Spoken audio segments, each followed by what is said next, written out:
Okay, one last study here, and I'm going to relate this to some of Jonathan's things very briefly, is a recent study. These children are a little bit older, and this is actually, this picture is not actually, it's not really accurate, so maybe forget it for the moment, okay? Because it's not the children who, what we did was, it was related to the study before where they tore up the picture, but what we wanted to do here was now, in both conditions, instead of showing no emotion, now in both conditions, the experimenter is distressed. This is an adult distressed. And to give you but there, imagine that's an adult. That's why I'm saying that's a mistake. I have the child like that, but that actually should be an adult.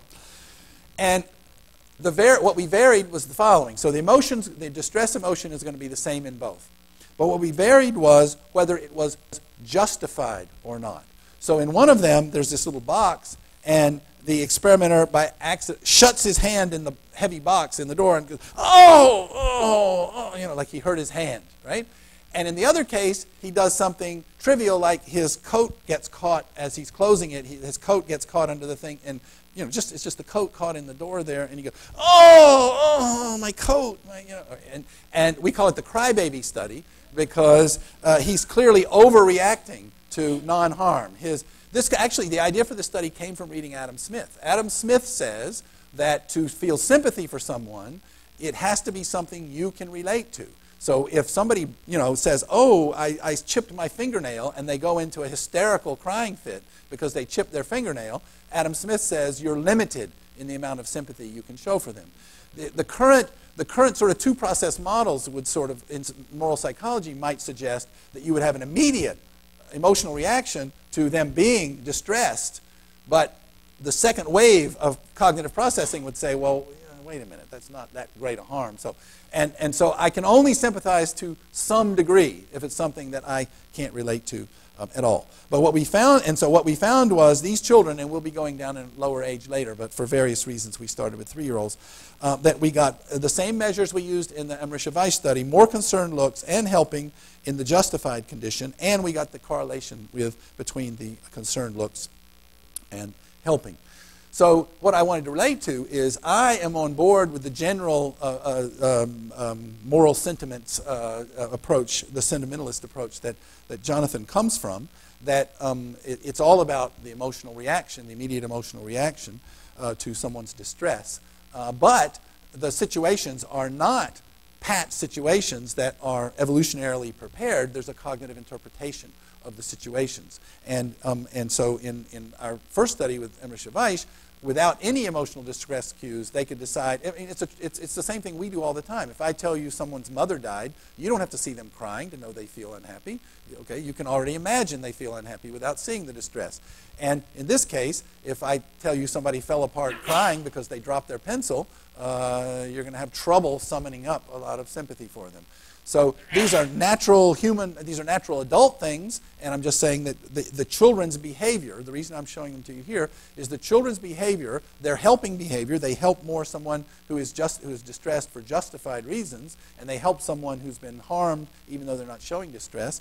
That these are adult-like reactions. So that the process is working in a similar way to adults. So, and then one last one, that also is adult-like. This, because this was modeled exactly on a study by the Dutch social psychologist Rick van Baren, and this is that if you mimic, so there's all this stuff in social psychology about mimicking.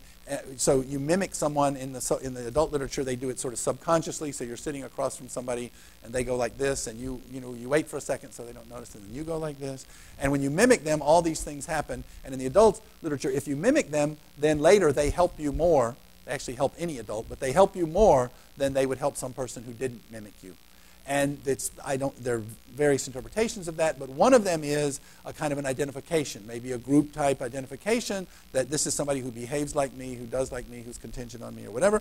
But we see the same effect in 18-month-olds, that they help more when someone has just mimicked them. In the control condition, you actually act contingently, but you don't mimic the exact behavior.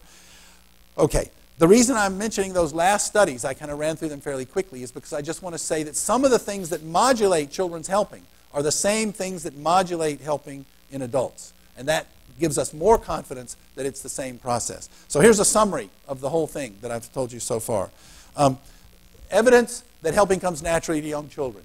It's early emergence in ontogeny, 14 to 18 months for sure.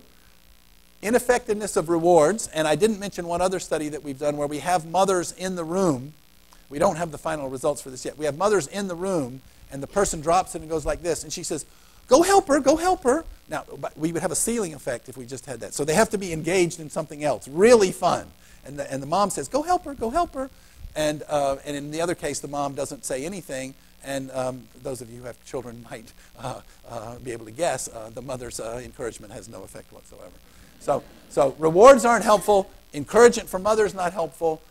There's some tendencies toward helping in great apes. We haven't delved into it deeply enough to know if it's the same phenomenon and to the same extent. It's cross-culturally widespread. We only studied 2 traditional cultures in basically non-literate parents. But in any case, the 2 places we've looked, we saw the same phenomenon at the same age. It's rootedness in sympathetic emotions. So the correlation between the sympathetic emotions and the helping in the Amrisha Weiss study, I think, is important there. And these mimicking effects and rationality effects that I help you more if you're in distress for good reasons than rather if you're in distress for what I see as bad reasons are, again, modulating factors that we adults can understand because they're the kind of things that affect adults too. And this is just one. I just have one more video that only I didn't know where to put it. It doesn't really fit. So have this as an interlude. But this was a pilot subject in our helping study with the cabinet. You'll recognize the cabinet. But we did it. It was a pilot subject, so we were kind of playing around. Several of my videos are pilot subjects where we get more fun stuff when we're playing around and we're not down to our things. And it's going to help. It's going to go from helping and turn into cooperation. And I just like to show this because, to me, this encapsulates a lot of what happens with young children when in the emergence of cooperation. So the kid has no idea what's going on here, right? He's just watching passively, no clue. And now he's going over. Still no idea, really. Okay, now. And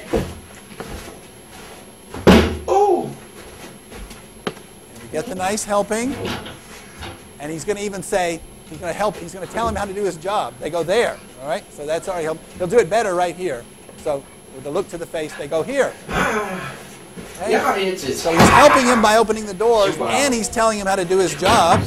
But now, there's still more. And he goes back, and now, watch, before he's even in the picture. So the first one, the kid did nothing. The second one, he knows what's coming, so after he bumps into it, he reacts and follows in and helps, and now he's going to help before he even needs it. He's going to anticipate. So now it's a collaborative activity. He's not following in anymore. He knows what's happening, and he collaborates. And watch again, we infant and toddler researchers, we really like looks to the face. Looks to the face tell you a lot, that it's not just some blind sort of thing. And you'll get a very good look to the face here as the kid is going right there. Okay? And then he opens it again. And he's going to again tell him what to do. There you go. They go there. 18 months old, this child is. There's a little problems, a little troubleshooting here. And then the kid starts the closing sequence. Okay? So this is how you go from following in. This is kind of like the birth of a cultural practice. Okay? The kid starts by following in and then knows what's going on and can be a full collaborative partner in the activity. And this also, as I mentioned yesterday, we did stuff like this, and you can then reverse roles. So now if Felix sits there next to the thing and points to the stack of magazines, the kid can go over immediately and bring the magazines back, and Felix can open the door and he can put them in. So the kids really understand the collaborative activity from both roles. So I was just trying to relate the helping from today and the collaboration yesterday, that they're all part of this same kind of attitude of let's do it together and let me help you do what you're doing.